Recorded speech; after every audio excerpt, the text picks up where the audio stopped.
The average home in the Edmonton area just crossed $490,000 this spring, up about 6% from a year ago, and where you buy inside that number changes everything. So I pulled the 15 communities I get asked about the most. We have luxury, lake life, walkable, brand new, best value, a different reason to love each one. 15 communities, one list. Let's get into where you'd actually want to live in Edmonton in 2026. I'm Nathan Richter, a licensed real estate agent serving St. Albert and the greater Edmonton area. I've spent 25 years on the construction side of real estate, custom home building, renovations, and currently running a restoration company that handles new home warranty work and condo restoration.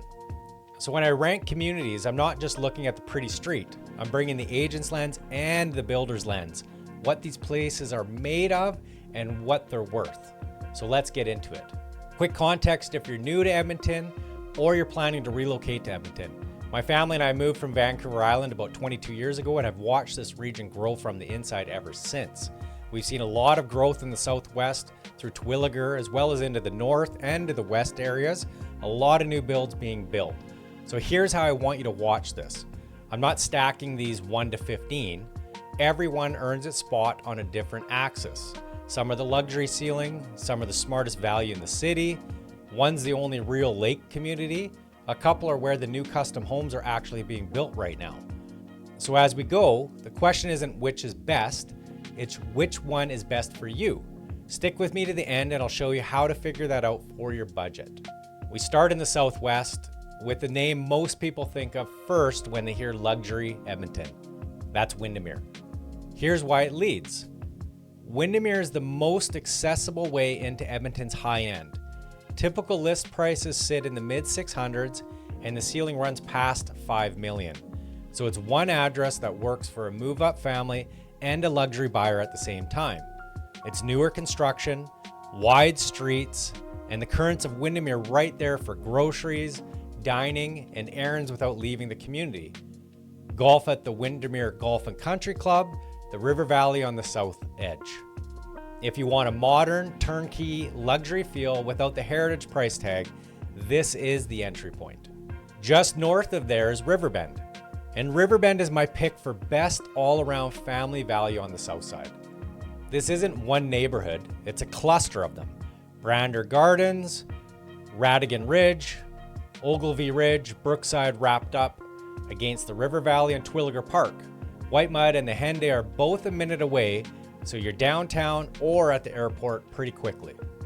What you're buying here is maturity. The trees are growing in, the schools have a track record, and the homes hold their value because demand for this pocket never really cools. For a family that wants established, connected, and River Valley on the doorstep, Riverbend is hard to beat. Keep going south and you hit Keswick, the newest master plan community on the list, and the one built right on the river. If Windermere is luxury that's had time to settle, Keswick is luxury you can buy new. Riverfront setting, high-end show homes, and a builder mix doing modern designs with the kind of finishes that used to be custom only. From a build standpoint, this is where I'd send someone who wants a brand new home but doesn't want the cookie cutter feel. The architectural controls here keep the streetscape very sharp. Now for the one nothing else on this list can copy, Summerside in the southeast. Summerside is Edmonton's lake community, a private man-made lake with a beach club, swimming, paddleboarding, and fishing in summer, skating on it in the winter. That's not an amenity you can add to a neighborhood later. You either have the lake or you don't. And here's the builder's eye reason it earns its spot. A lake community is a built-in ceiling on supply. There's only so much lakefront.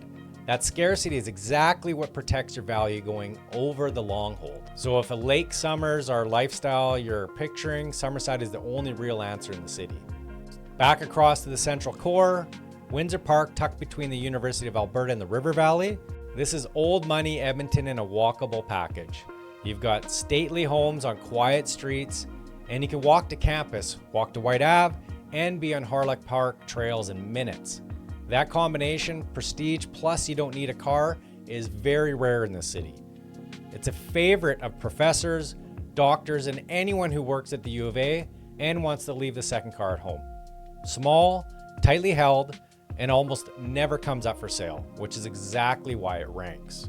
South of White, Ritchie is the one I'd point a young buyer to first. Ritchie is the infill story. Character bungalows sitting next to sharp, modern, skinny homes, so you get the mature neighborhood feel with brand new construction mixed right in.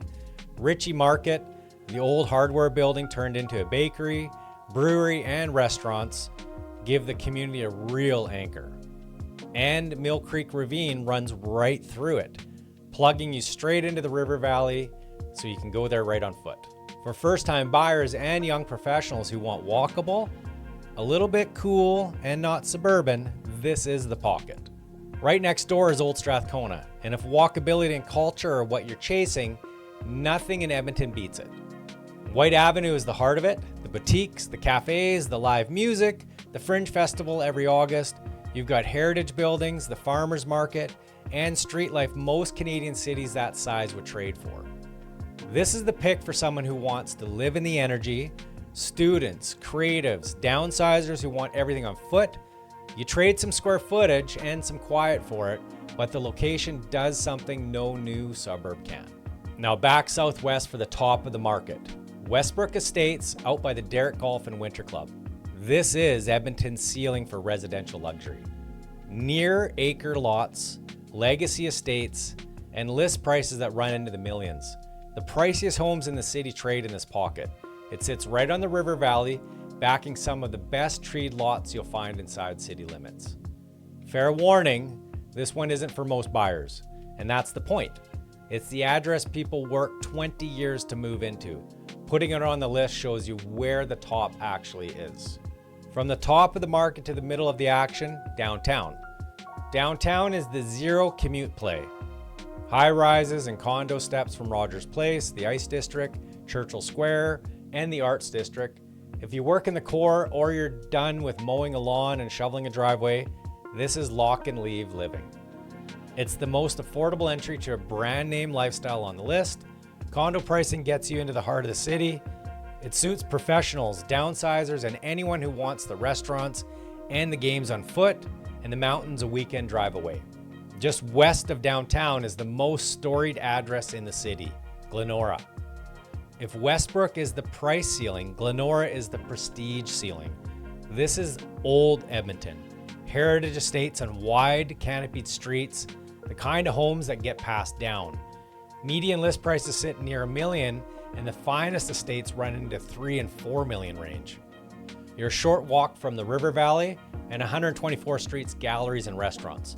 Glenora doesn't chase trends. It's been the answer for 100 years, and it'll be the answer in another 100. Follow the river valley west, and you land in Crestwood. And this is where the new luxury is actually being built right now. Crestwood has the highest median on this entire list. What's driving it is a rebuild wave. Buyers are purchasing mid-century homes, taking them down, and putting up custom estates on those established river valley lots. So you get old neighborhood location with brand new construction going up all around you. From the construction side, this is the most interesting street in the city to watch. The lots are the prize. Mature, close to the valley, walkable to the good schools, and the houses on them are being reinvented one at a time. Northwest of downtown is Westmount. And think of it as the character of Glenora at a price more people can reach. Same old meets new story, heritage homes next to renovated infills, tree-lined streets, and your short walk from the 124th Street Arts District, the galleries, the boutiques, the best independent restaurants in the city. Westmount Center covers the everyday errands. This is the pick for a buyer who wants a prestige neighborhood character and central location without the seven-figure Glenora entry. It's one of the smartest character buys inside the Henday. So quick aside, because I know what's happening in your head right now, you've got 2 or 3 of these circled and you want to know what they'd actually cost you. So here's what I'll do. Drop the name of the community you're weighing or just comment community, and I'll put together a 1-page breakdown on it. Where prices sit today, the streets I'd focus on, and how it stacks up against the others for your budget. You can also text, email, or call. Contact info is in the description. Working this out with people is part of what I do, so put it to use. Now let's finish the list because a few of the best value picks are still coming.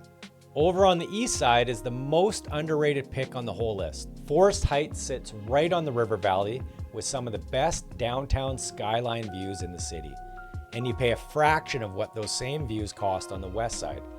Solid mid-century bungalows on the big lots, direct trail access, and it's a quick hop across the river into the core. This is the value play I'd flag for a buyer with some vision. Good bones, big lots, a view you can't build, that's the recipe for the next pocket to get rediscovered. The smart money on the east side is already here. Up to the northeast, now for the growth pick, Becker. Becker is one of the city's newer master plan communities, and it's where a lot of the first-time buyers and young families are getting real value. Newer infrastructure, ponds and green corridors built in from day one, and a mix of single-family, duplexes, and townhomes, so they're an entry point at most budgets. Manning Drive and the Henday put you on the ring road quickly, and the retail and services out here have caught up fast. As the community fills in, the buyers getting in now are the ones riding the growth. And we finish back in the southwest with Terwillegar Towne, the family design pick. Terwillegar was built on new urbanism plan, which in plain terms means it's designed to be walked. Front porches, back lanes, a central spine, parks and paths woven through, and a town center feel instead of a strip mall. It's one of the most deliberately family-oriented communities in the city. The anchor is the Terwillegar Community Recreation Center. Pools, rinks, fitness, indoor courts, one of the best rec facilities in Edmonton right there. Add strong schools and the trail network, and you've got a community that's built on purpose around raising kids. So there's your 15. And notice not one of them won for the same reason. Windermere and Keswick for new luxury, Westbrook and Glenora for the very top, Crestwood for the custom rebuilds, Summerside for the lake, Windsor Park, Strathcona, and Ritchie for walkable and central, downtown for zero commute, Westmount and Forest Heights for character and value, Becker for new build growth, Riverbend and Terwillegar for family life done right. The best community isn't the most expensive one, it's the one whose reason matches yours. So here's where I'd leave it.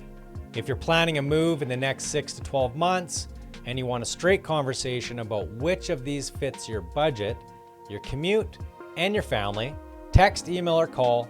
Everything's in the description. And if you want that one-page breakdown of any community on the list, drop its name in the comments and I'll send it over. If this helped, like it and subscribe so you don't miss the next one. We put out new videos every week. Thanks for watching.